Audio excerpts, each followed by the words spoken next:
Alright guys, so here we are. It's a brave new world. Did one of these yesterday for calculus, and I can say it was definitely a strange experience. After listening to it back, all I can say is I feel very sorry for you guys. But hey, at least you don't have to look at me. So the format here is going to be a little challenging. The pen that I'm going to be using is not the easiest to use. So my handwriting was bad before, but now it's going to be worse. So try to bear with me here. I'll hopefully get better as we do more of these. All right, so our next section that we're covering is the complex plane and DeMoivre's theorem. So what we're going to be doing here is looking at a special application of polar coordinates. And that application is going to be with complex numbers. So we're going to start off by reviewing plotting points in the complex plane. Then we will show how you can take a complex number in rectangular form, which is what we would have done back in college algebra, and convert it into polar form. We will then use the polar form of the complex number to multiply complex numbers and divide complex numbers. It turns out that when it's in polar form, it's much easier to do these operations. Then we will look at what DeMoivre's theorem is, which is really just a special application of products. It's going to tell us how to take powers of complex numbers. And then the last thing is finding complex roots. So DeMoivre's theorem actually gives us a formula for how to find all of the complex roots of a given number. If you flipped through the notes, the formulas look really messy and complicated, but really I think this is one of the easier sections until maybe we get to finding complex roots. This looks really complicated, but once you get used to the steps, even this is not that bad. Okay, so let's go ahead and jump in. So first thing to remind ourselves is the definition of what the imaginary constant is. So we define the square root of -1 to be I. It's just notation. We're replacing the square root of -1 with that symbol. Now that means then that we can define what I squared is. I squared should be the same as squaring this. And we know that square roots and squares are inverse functions, which means I squared should be equal to -1. These are the most important things we have to remember for complex numbers. Okay, so how do we plot a complex number? Well, a complex number is built out of two things, a real part and an imaginary part. In college algebra, we probably used A and B, so we would have said a complex number Z is A plus B times I. So for whatever reason, our text just uses X and Y instead. So these are the same, saying the same thing. So the part that does not have the I is the real part, and the coefficient of the I is the imaginary part. And the basic idea is to plot these, you can just think of them as an ordered pair. So that's the point AB, or in this case, the point XY. So what that does is it defines the x-axis as the real axis, and the y-axis is our imaginary axis. It's the imaginary component of the number. So if I had the number 3 minus 5i, that corresponds to the ordered pair of 3, -5.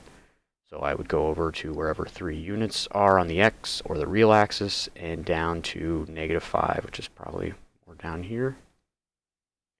So this point approximately would be the same as this complex number here. This would be 3 minus 5i. Okay, so these sets are just defining what each of the different axes are. So the real axis is given by this set builder notation. The imaginary axis is this, which is just the horizontal and vertical axes.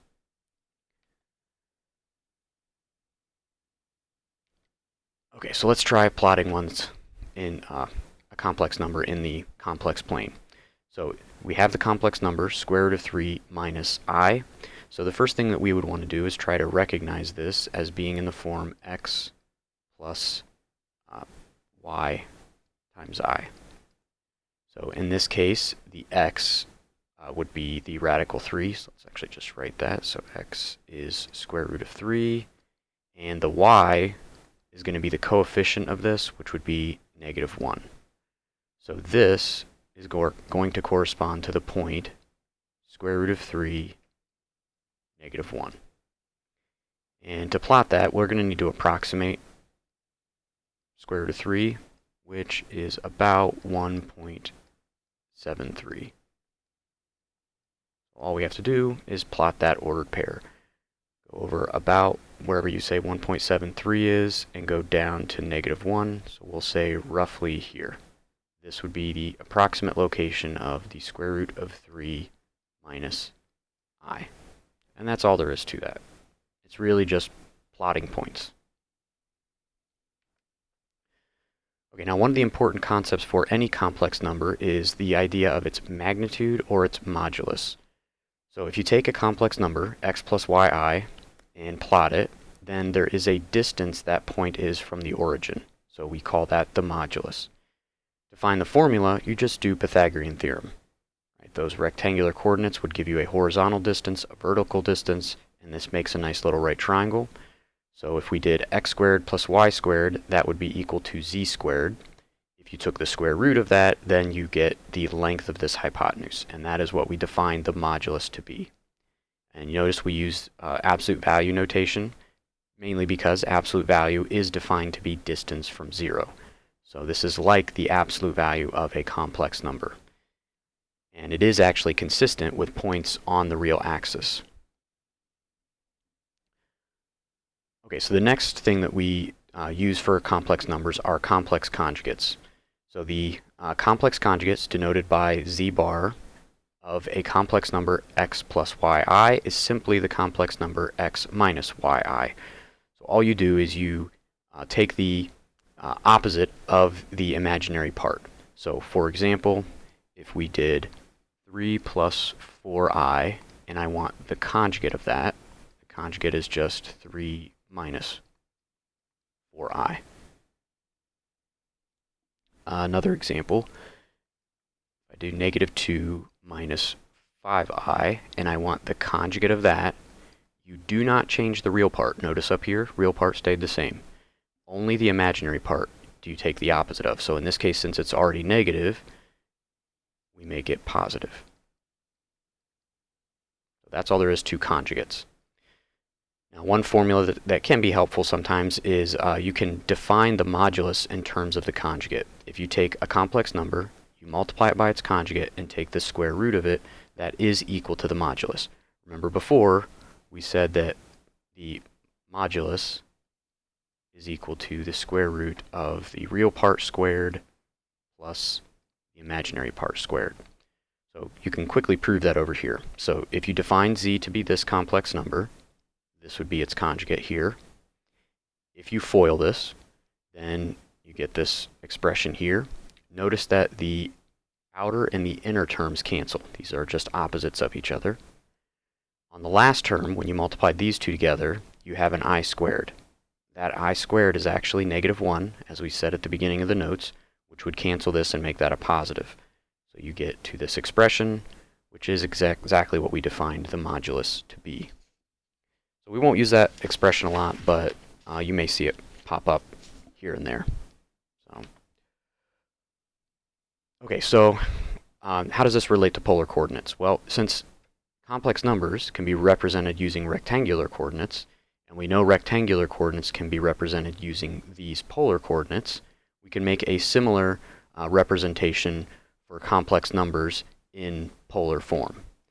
And it basically works the exact same way. If we have a complex number here, it's got the real part of x, the imaginary part of y, there would be some angle of rotation if we drew in this hypotenuse here.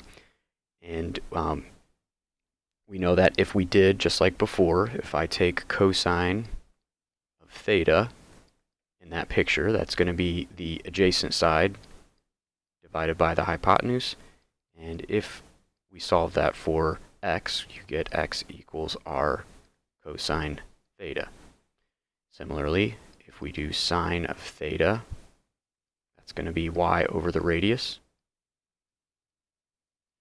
which solving that for y gives us y equals r sine theta, just as it did before. So then, if we come back to the complex number, z is x plus y times I, we can just plug these expressions in instead. So x is r cosine theta, y is r sine theta. I'm going to put the I back here. It's not inside the sign, it's outside of it.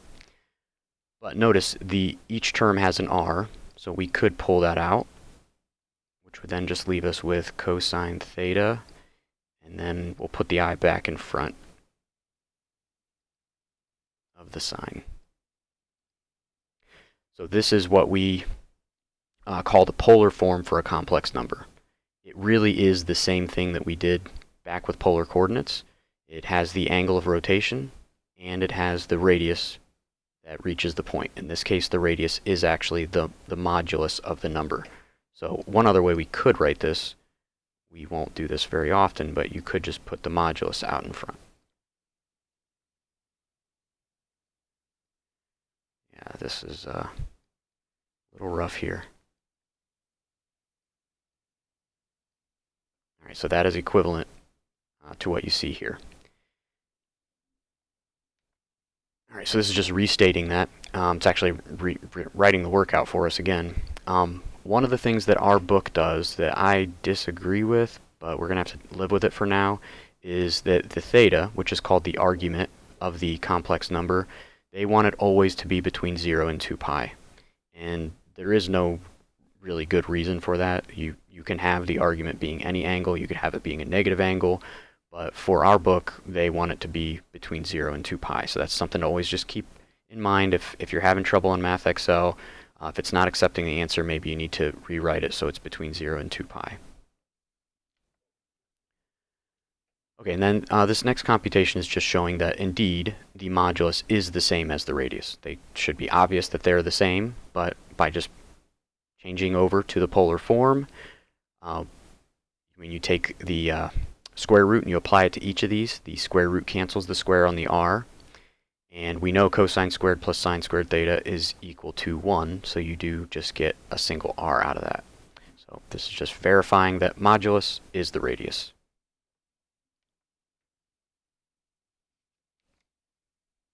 All right, this next thing you will not find in our book. I'm including it because this is really the way I think it should have been introduced. I wish they would use this notation. It's much more convenient. So Euler's formula, so one of the most important formulas actually in complex analysis, says that e to the I theta is actually equal to cosine theta plus I sine theta. We're not going to prove this fact. For us, I just want you to treat it as a definition. This is a more compact way of writing this expression. It is something that can be proven, but it's not proven until complex analysis, which you do much later on in college. So we're just going to take it as like a definition. You might have seen this expression before. This is used to generate the equation that's on my parking space. So let's actually show where that comes from. So in that expression, I have e to the I pi, which according to this should be cosine of pi plus I sine of pi. So if we simplify this, cosine of pi, we know in the unit circle, is going to be -1, and sine of pi should be 0. So this all just simplifies down to that. If I bring this down, then we've just established that this equation has to be true. E to the I pi has to be -1. If I add the 1 to the other side, then you get the equation that is painted on my parking space. So this is just a special case of the Euler's formula. So as I mentioned before, these two things are really the same. So you will see me sometimes change from this form to this form, just because it is more condensed. It has all the same information. You know the argument, you know the radius, and this has that same information in it as well.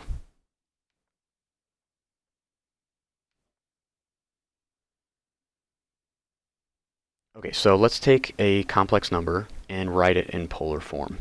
So before we do that, this is the same one we had before. Let's go ahead and just plot it. So we know the x value is square root of 3, the y value is -1, so we'll just roughly say that it's here. And let's draw a radius out to it.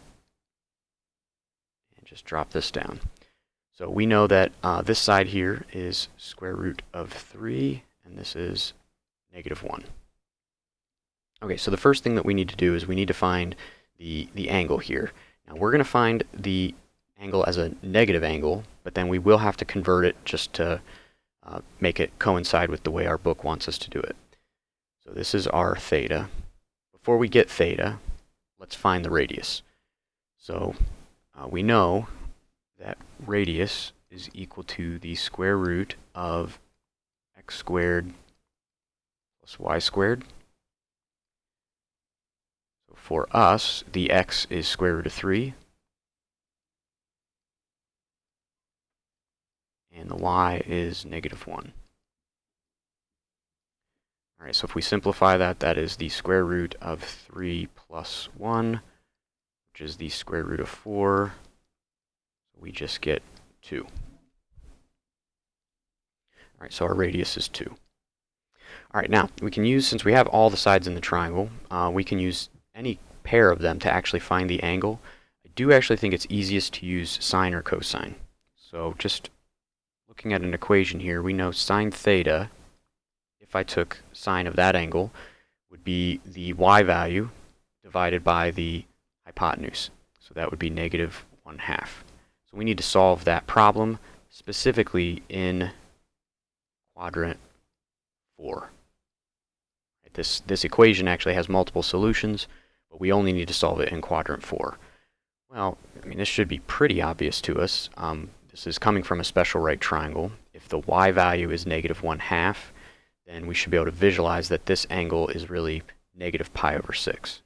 So theta equals -pi/6, or -30 degrees. Now, normally we'd be totally fine to use this angle, but according to our book, they want the angle to go around here. They want it to be between 0 and 2 pi. So in fact, we're going to say theta is 2 pi take away pi/6, which leaves us with 11 pi/6. So this is actually our argument. Technically that one works, but they want us to stick with this. Okay, so we have the radius, we have the argument, so we can write the polar form.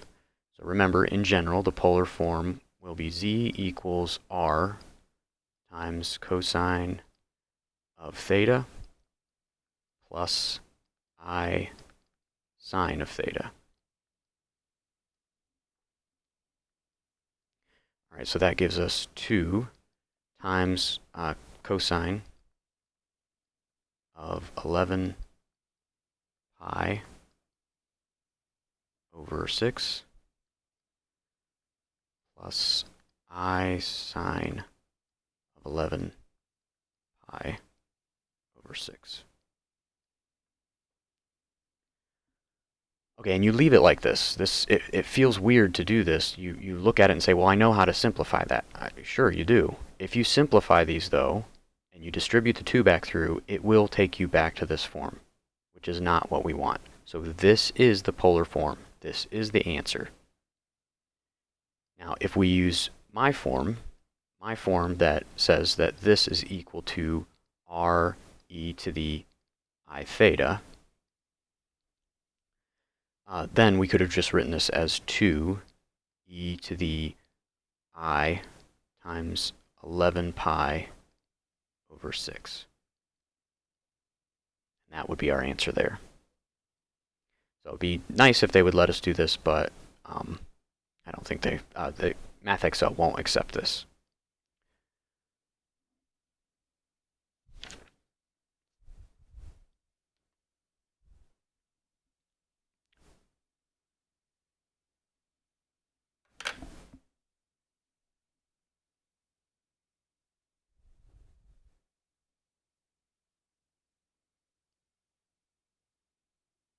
All right, so I'm debating restarting the stream. Just the pen really seems to be lagging. I'm just looking over here to see if I can see what's causing the CPU to slow down. Let's try closing a few things.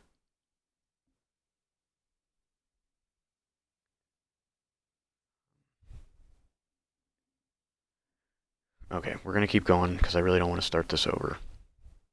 See if this makes a difference. Okay, so on this one we are plotting a point that's given to us in polar form, and then we're going to rewrite it in rectangular form.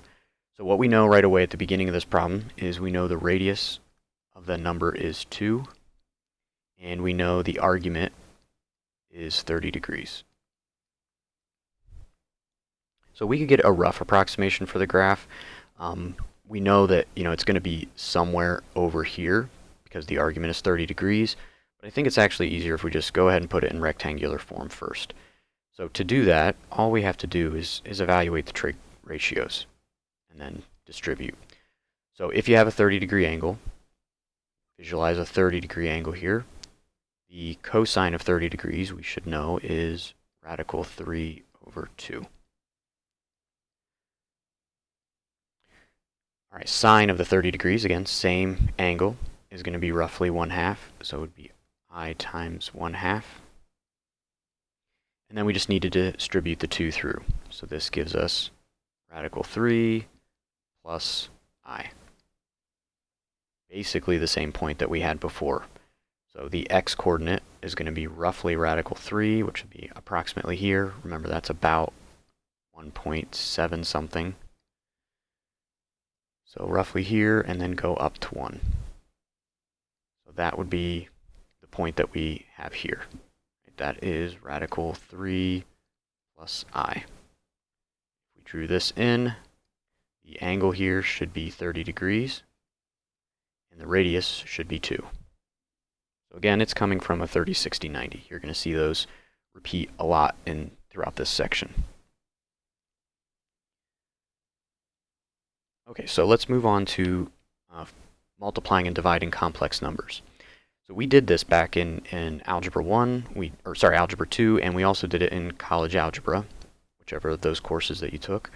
And it was not bad, but it's a little messy. So if I have two complex numbers and I want to multiply them, I just have to FOIL. So you multiply your first, your outer, your inners, and your last terms. And that's all that this is here. So then you just do a little bit of reordering because we know that I squared is -1. So this group can be put together with this, which is all I've done here. That's reordering the first two together. And then the middle two both have i's on them. So you can pull the I out of them. So not bad, but no one wants to memorize this formula. It's messy. Division was even worse. So if I wanted to divide two complex numbers, then in order to do that, I would have to multiply the top and the bottom by the conjugate of the denominator. So whichever one was in the denominator, you take the conjugate of it, you multiply the top and bottom by that. And then you're back to doing what you have up here. You're foiling in the top and you're foiling in the bottom, and you get this big nasty expression here. We don't want to do this anymore. Turns out polar form is going to be a much better way of finding the products and the quotients. So if we take a complex number, we can write it in polar form. So this is our first one, this is our second one. So we're just using subscripts to denote the different radii and the different arguments. If we want to multiply those two complex numbers, it turns out all you have to do is multiply their radii and add their arguments. Now it's not obvious. Oh, this is a typo here. There should not, that second sign shouldn't be there. Should just be sine of the sum. It's not obvious why this is true. We'll prove it in a second. It comes from the trigonometric identities, but that's pretty easy operation. It looks nasty, but it's an easy operation. You just multiply their radii and add their arguments. And then the quotient's even better. All you have to do is divide the radii and subtract the arguments. Notice these have basically the same level of complexity, whereas if we go back to this, these are the division is much worse than doing the product. So this is the real benefit of using polar form.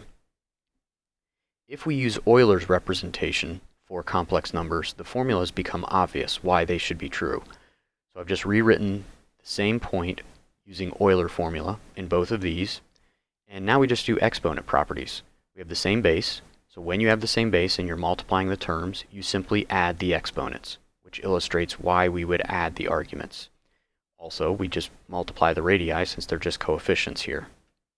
Similarly for division, you can clearly see that we're going to divide the radii, and when we have a quotient with the same base, we subtract the powers. So you can see that here. Now we shouldn't really consider these to be proofs because we never really proved Euler's formula. I just told you that it works, and so let's actually prove it using trig identities. Okay, so if I want to do the product, we're going to rewrite them in polar form, and we are going to FOIL. So the first thing, we can pull the R1 and the R2 out, just multiply those. So that establishes that the product should give you the product of the radii. And then if you FOIL these, I've done all the dirty work here. You got first, outer, inner, and last. And notice on the last term here, you don't see the I because I times I is I squared, and I've gone ahead and changed that into a negative here. Okay, so then I've regrouped these so that the I terms are back here. I pulled the I out of them. Those are both just sitting here and here, and I pulled this one to the front. And if we look closely at these are both addition identities that we had from previous chapter. So this was the cosine addition formula, and this was the sine addition formula. These two terms were probably written in the other order, but it is equivalent. So this illustrates why we would be adding the angles. All right, this picture down here just kind of gives you a visual of what's happening when you multiply two complex numbers. This was our first complex number. This is our second complex number. So when we multiply them, notice that the result is going out further in this case because we multiplied the two radii. Now that's only going to happen if they're both, the radii are bigger than 1, but we can see that the resulting product has a radius of r1 times r2. And then in terms of the angles, the first one was theta 1, the second one is theta 2. If you add those two angles together, you get the angle that you get in the product. So it's got this additive property, which starts to make the points kind of rotate about the origin, which we'll see that even more so when we get to the finding the roots of complex numbers. Okay, so we've proved it there. Let's just use it. And again, this is something that it just looks complicated, but it's really quite simple. If we're going to multiply these two complex numbers, the formula says we multiply their radii, so it'll be 3 times 5, and then we add their arguments. So it'll be cosine of 120 plus I sine of 120. And that's it. It says leave your answers in polar form, so we're done. Oh, I guess actually we should multiply that just for good measure. So 15 cosine 120 plus I sine of 120. Right, and if I were putting it in the form that I like, I would have 15e, supposed to be an e, to the I times 120 degrees. So much more compact, but I think MathXL is going to force this. All right, so product's easy. What about the quotient? Well, pretty much just as easy. You divide, let's try that again. You divide the radii, so 3/5 is the new radius, and then you subtract the arguments. So cosine of, and you have to subtract the numerator argument from, or so the denominator from the numerator, so it's going to be negative 80 degrees.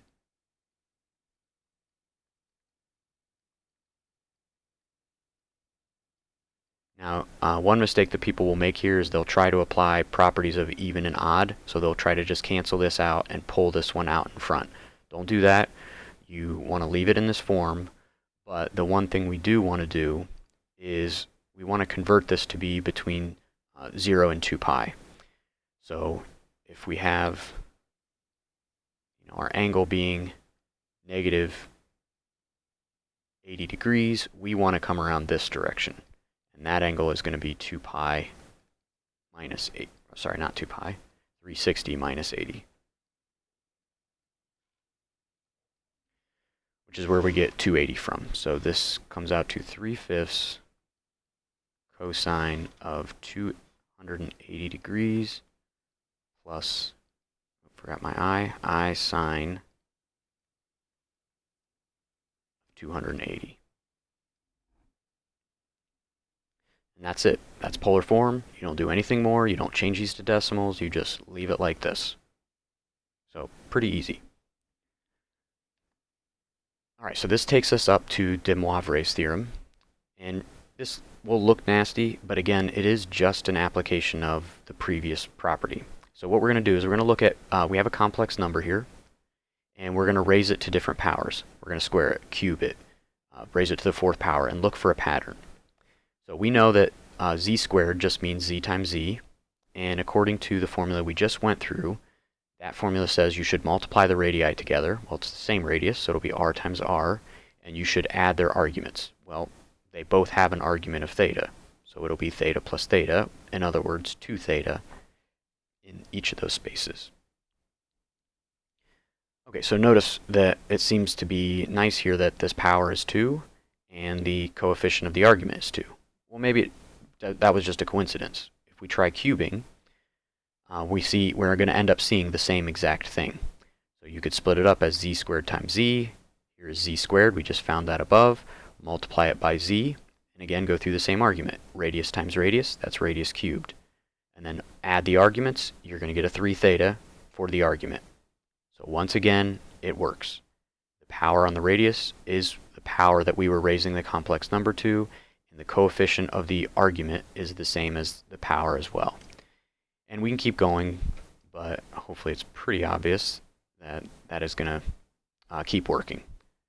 So this will work in general.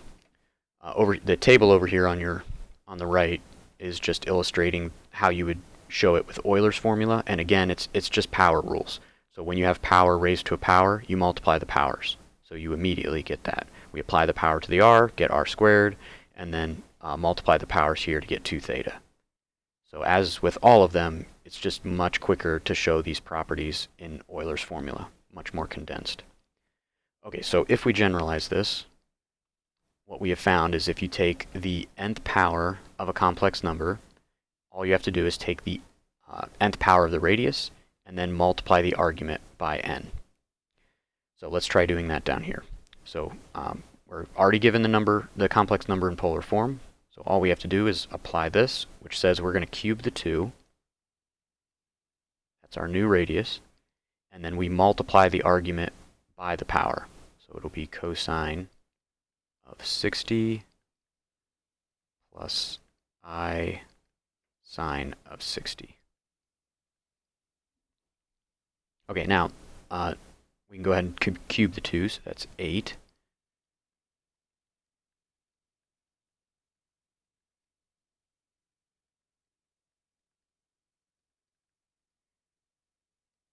And normally we just leave it in this form, but it does say write your answer in standard form. So that means we need to evaluate these and simplify. So if we do that, still have the 8 out in front. Cosine of 60, visualize a 60-degree angle. Cosine of that is going to be 1/2. Sine of 60 is going to be radical 3 over 2. So I radical 3 over 2. And then we just distribute the 8 through. So this becomes 4 plus 4i radical 3 over 2. And if we simplify this, we get 4 plus 2 radical 3. And then the book likes to put the I back here. I don't particularly like that just because it gets confusing as to whether or not the I is in the square root, which it is not. So I'm going to be better to do this, but pretty sure that's the form they leave it in. Oh, you know what? I made a mistake back here, didn't I? I went ahead and reduced. This is 8. So 8 over 2, I should have had a 4 here. Actually made the same mistake when I first wrote out the notes. So this should have been 4 here. All right, are we good now? Yeah, now we're good. Okay, so this is the standard form for that complex number. This is the real part, this is the A, and the B is for radical 3. Okay, so again, messy looking formula, but it's actually pretty easy in application. All right, let's try another one. So this one, the only thing that's different about this is they gave it to us in standard form. So in order to evaluate it, we first want to change it into polar form. Let's make a rough, I mean rough, sketch of it over here. Your real part is 1. Your imaginary part is 1.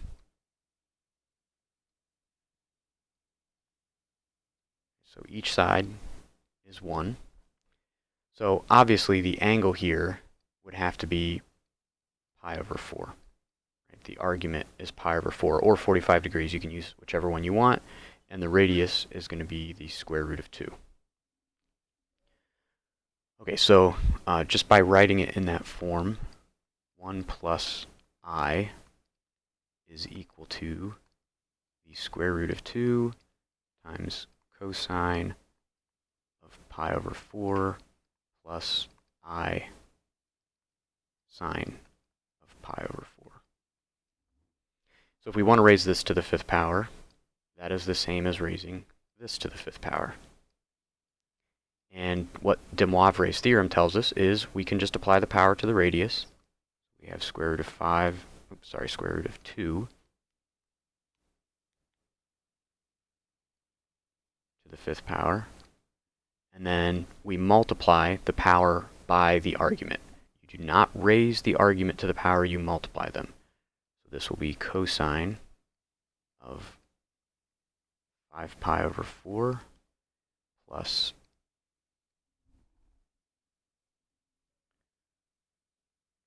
I sine of 5 pi over 4. All right, so now we just need to simplify. So we're going to raise this to the 5th power. All right, so one way to think about that would be we could do square root of 2 to the 4th power times the square root of 2. That's the same as square root of 2 to the 5th power. If the square root of 2 to the 4th power could be thought of as square root of 2 squared, right? Because power raised to a power you'd multiply. All right, so this square and square root would cancel, so that's really 4 squared square root of 2, which is 8 square root of 2. The other way you could do it is you could go ahead and square the 2, so that's square root of 32, and then simplify the other way. So this is square root of 16 times the square root of 2. Oops, sorry, I messed this up again. I went ahead and got ahead of myself. The square root and the 2 cancel, so this was 2 squared, which is just 4, so it's not that. This was the answer, which you can see here clearly too. Square root of 4 is 4, so we just have 4 square root of 2. So that's what we have as our radius for square root of 2. And then we have to evaluate these. So again, a little rough sketch might be helpful. So 5 pi over 4 is 45 degrees more than 180. Right, so that's a 45 degree angle here. So in that picture, we know that both of those would be square root of 2 over 2, and they're both negative. Right, the sine is negative radical 2 over 2, and the cosine is negative radical 2 over 2. So put that in.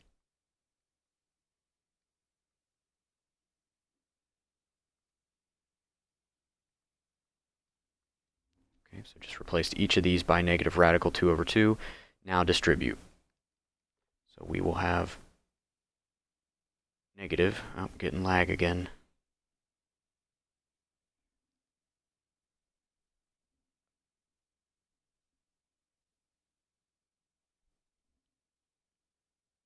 All right, let's slow. Okay, so square root, negative 4 square root of 2. Oh, I was distributing, wasn't I? All right, hold on a minute. We're going to pause this and see if I can clean this up.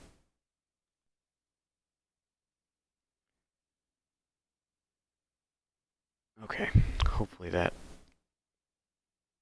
will speed it back up. All right, so we were distributing. So when I distribute, we're going to have negative 4 square root of 4 over 2. If the square root of 2 times that square root of 2 gives us square root of 4. Then minus I times 4 square root of 4 over 2. And we can see that those are going to cancel. So we end up with just negative 4 minus 4i. So that is our original raised to the 5th power using DeMoivre's theorem. All right, so the last thing then for us to look at is the complex roots. And this is where it starts to get a little nasty. So let's review just what we mean by roots. So the easiest roots that we're used to are things like square roots. So for example, I know that there are 2 square roots of 4, let's say. How do I know that? Well, the square roots of 4 should be solutions to that equation.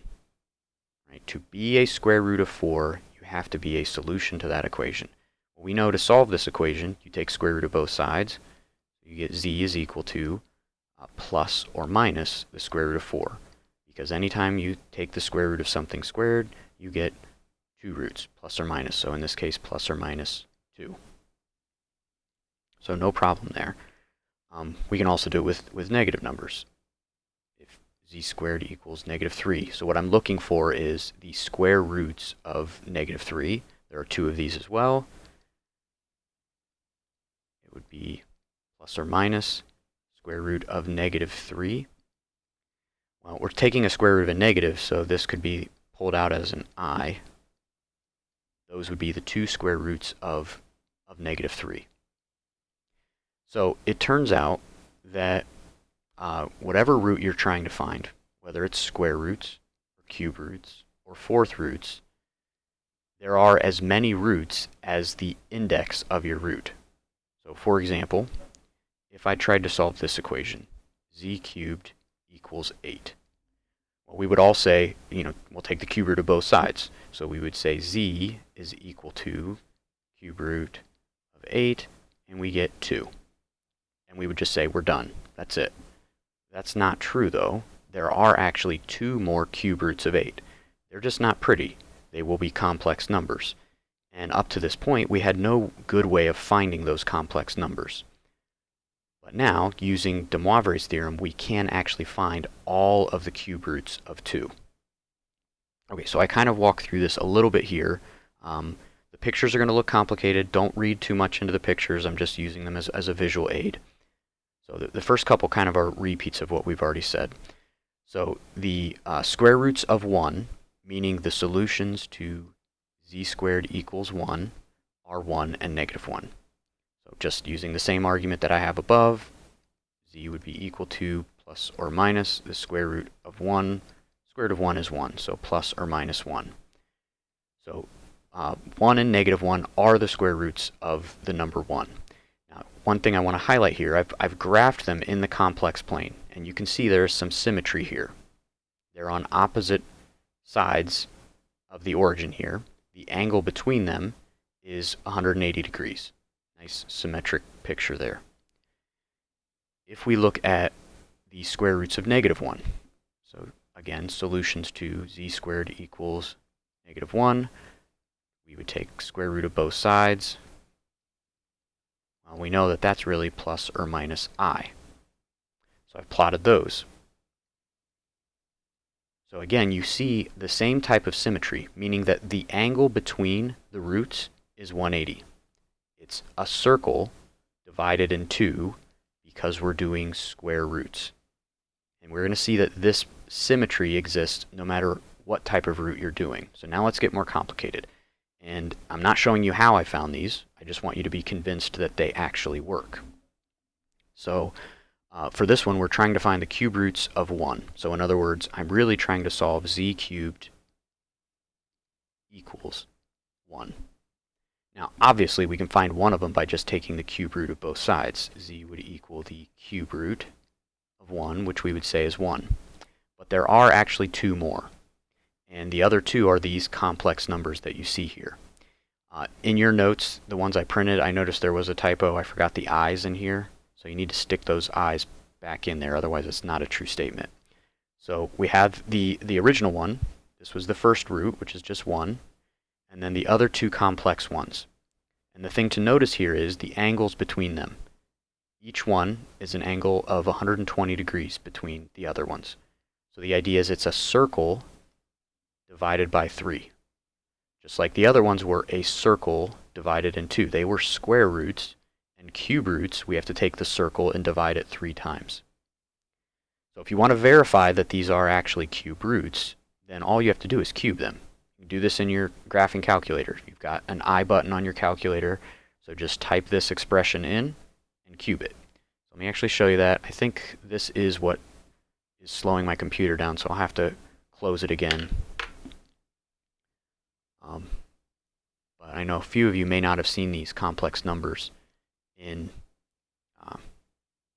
Algebra 2. So right down here, your decimal point button is your I button. So I can type that exact expression there. So we'll do parentheses, -1 divided by 2, plus you can use the fraction button if you want. Doesn't make a difference. Square root of 3 divided by 2, and then we'll put the I in there. Notice that some people think that this is putting I in the denominator, but it is not. It is actually keeping it in the numerator. If I wanted it in the denominator, it would have to be in parentheses. All right, so if we close that off and raise it to the 3rd power, you can see, and behold, it spits out 1, which means that this is a cube root of 1. Now, one other thing I can show you, again, this is something you don't want to abuse, but your calculator does have the ability to convert complex numbers between polar and rectangular form. So I'm going to put it in degree mode just because it's a lot easier to read.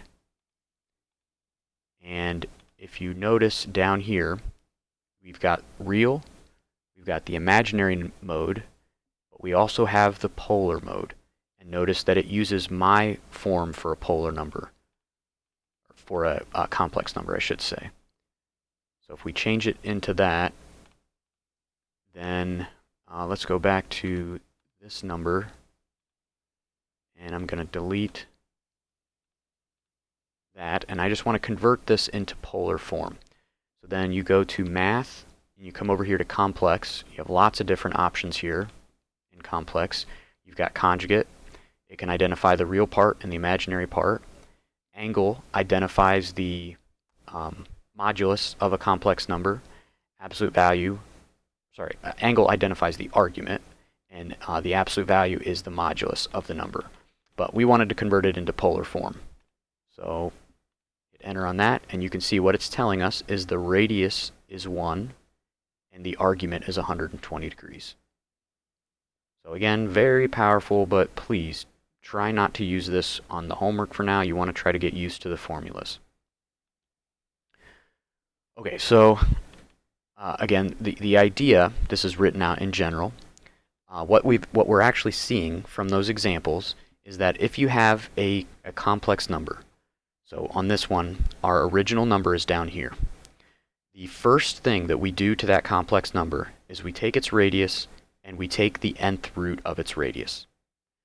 So that's what I did here. This is the nth root of the radius. The other thing that we do is we take the argument and we divide it by n. So here was my original argument, I divided it by n, and I go here.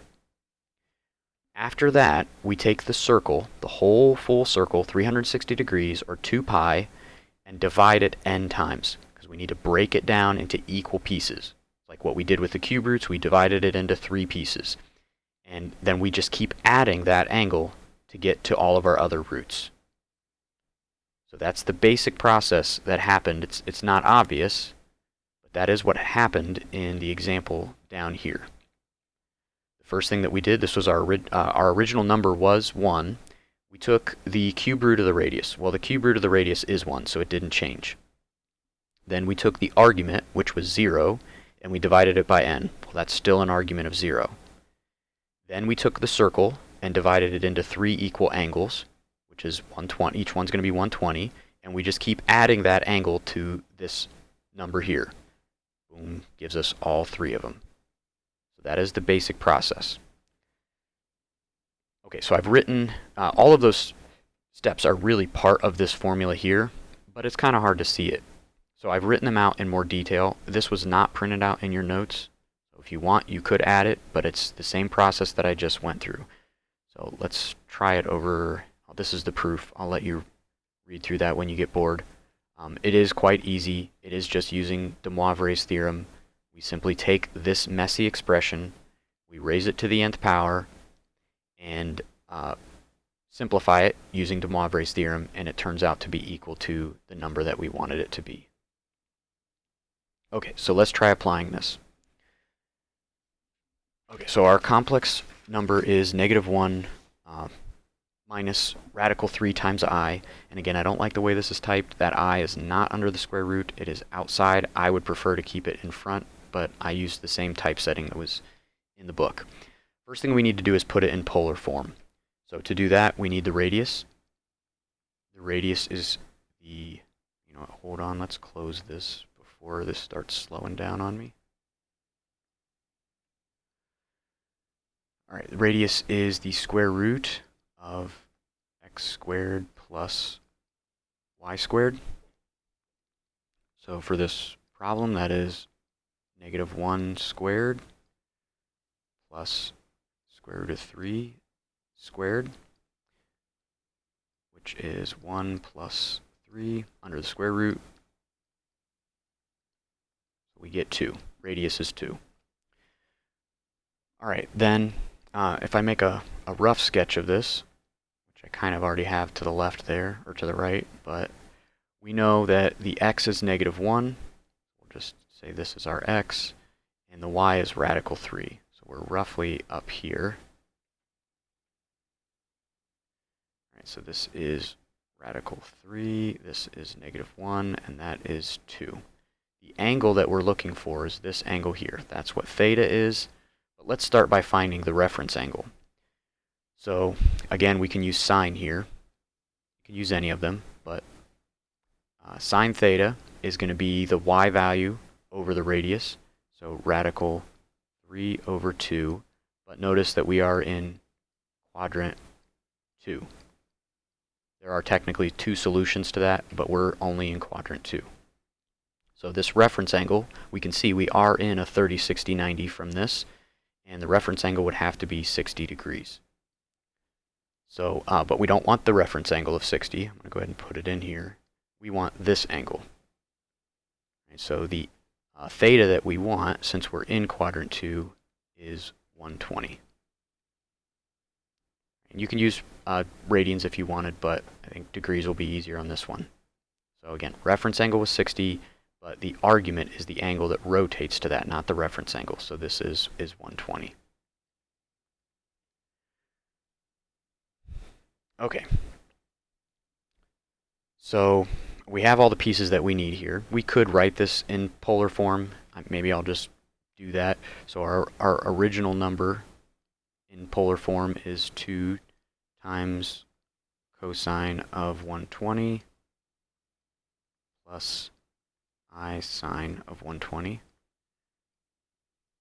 not a step you really have to do, but that is actually plotted right here. This is our original complex number. Okay, so not part of our solution. Now, to get our first root, which the book denotes as z sub 0, what we do is we take the nth root of this. We're doing cube roots, so we need to take the cube root of 2. So that is supposed to be a 3. If I can get it any better.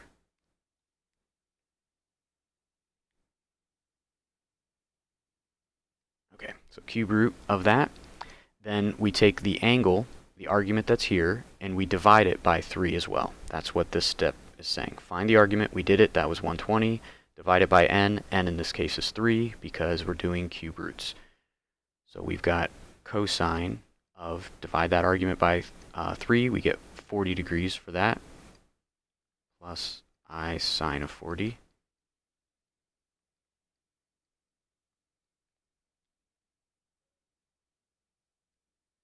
That's pretty bad. Hopefully I get better at this.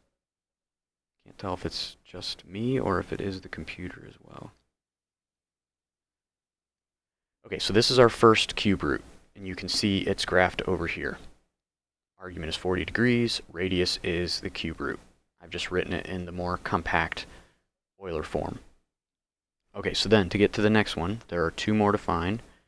So z1, what we have to do is we have to take the whole circle, 360, right, which is what I'm saying here. Take 360 and divide it by n, which again is 3. If I take 360 and divide it by 3, I get angles of 120. It is just a coincidence that these are the same in this problem. They're not typically the same. They don't have to be. Okay, so what we're going to do is we're going to add 120 to this argument to get the next root. So that is cube root of 2 times cosine of 160 plus I sine of 160. All right, and that gives us our second root that you see here. First one, we added 120 to get to the second one, so its radius is still the cube root of 2. The argument is now 160. All right, so now we just have one final one to write down. You'll notice that some people get annoyed by these subscripts being off by 1. They say, why don't you just start at 1? Well, it's because we haven't added the 120 to this. We've added 120 0 times. Where here, we've added 120 once. So it just makes the book's formula work a little bit better. All right, so we have cube root of 2. And so this, add 120 to your argument. You get cosine of, add 120 to that, so 280.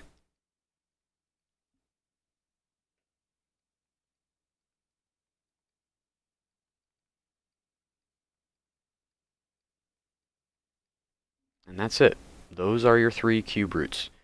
We don't really have a way to write them nicer because these angles are not from special right triangles, and even if they were, we're not necessarily worried about that right now. We're just trying to get the 3 cube roots. You could turn them into decimal approximations, but that's all we actually need. Okay, so this process is sometimes confusing for students, but I created a visual demonstration to kind of show you a little bit better what's going on. So let me pause this and then open it and just show you what I'm talking about. All right, so here we go. So what this is showing is this is our original complex number. And in this particular example, I'm doing the 5th root of the complex number. So according to this process, the first root, which is going to be this one here, is found by taking the 5th root of the radius. This is the radius of the original complex number. Took the 5th root of it, so you can see it's getting shorter there. I also took the angle, this is the argument of the original complex number, and divided it by 5. So this angle that you see here is 1/5 of the original angle. Now to get to the next one that's up here, you can see it's like rotating around a regular polygon, or really a circle there, and they're all equally spaced. What we do is we take 360 and we divide that by 5. And that tells us how much we're adding each time. So we add that same angle, and we just keep rotating around. The radius never changes, though. This shows you all of those 5th roots of this number. Right? You can see that symmetry stays. You still have like their points on a regular pentagon, no matter how I move this. And I can also increase the number of roots, and the number of roots is always going to be equal to whatever the index is. So there's 11 roots. And just like all the other ones, it forms the vertices of a regular polygon. Just a little visual demonstration of what we're actually doing when we find the roots. All right, well, hopefully this was somewhat helpful. Hopefully it wasn't too messy for you. Good luck on the first homework, and make sure you're emailing me if you have trouble with it. All right, we'll see you on the next one.